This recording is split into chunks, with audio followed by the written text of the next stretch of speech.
Lita Ford is currently on a book tour in support of her autobiography, Lita Ford, Living Like a Runaway. In the book, she details her life as a simple girl with some understanding and amazing parents, to her life in the punk girl group The Runaways, to her time as a trendsetter in the 1980s.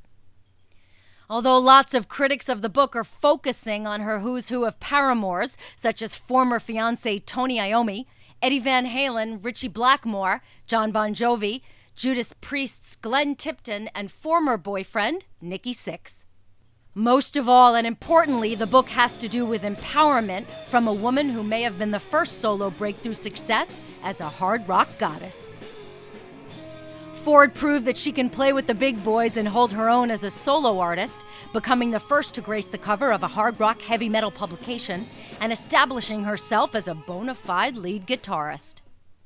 While the star of the Runaways was Cherie Currie, both Joan, Jett, and Lita came out from the shadows to have productive careers, and Lita was asked about joining her first band as a teenager.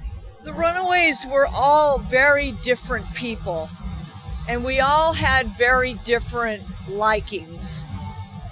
They were like being in a classroom, being put into a classroom, and you hung out with the girls that you wanted to hang out with.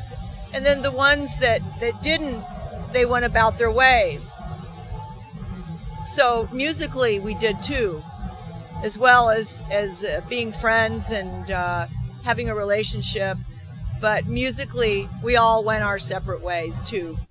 Lastly, she talked about what people can expect from the book. The book will explain a lot of what I had to go through in order to become a lead guitarist, a singer-songwriter, and just a female in the rock world, being put on a cover of a rock magazine for the first time, being placed in magazines and television shows, and things that were groundbreaking for females in the rock world.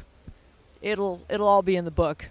I can't, there's a lot of little tastes that are out there already, and I don't hide anything, so I can say that about the book, that I don't hold anything back, and I take you through the beginning of my life as a little girl growing up with a wonderful mother and father, and then it goes through the Runaways, goes through the Lita era, and it takes you to 2013. So it's a full autobiographical book, and I think a lot of people will find it very interesting and inspirational. Lita Ford shared stories that she said were brutally honest. However, there were some wounds that were too fresh to detail in Living Like a Runaway, such as her marriage and subsequent divorce to her ex-husband, Nitro singer Jim Gillette. Meanwhile, Ford is back making music, releasing her follow-up to 2012's Living Like a Runaway, titled Time Capsule, due out later in the spring.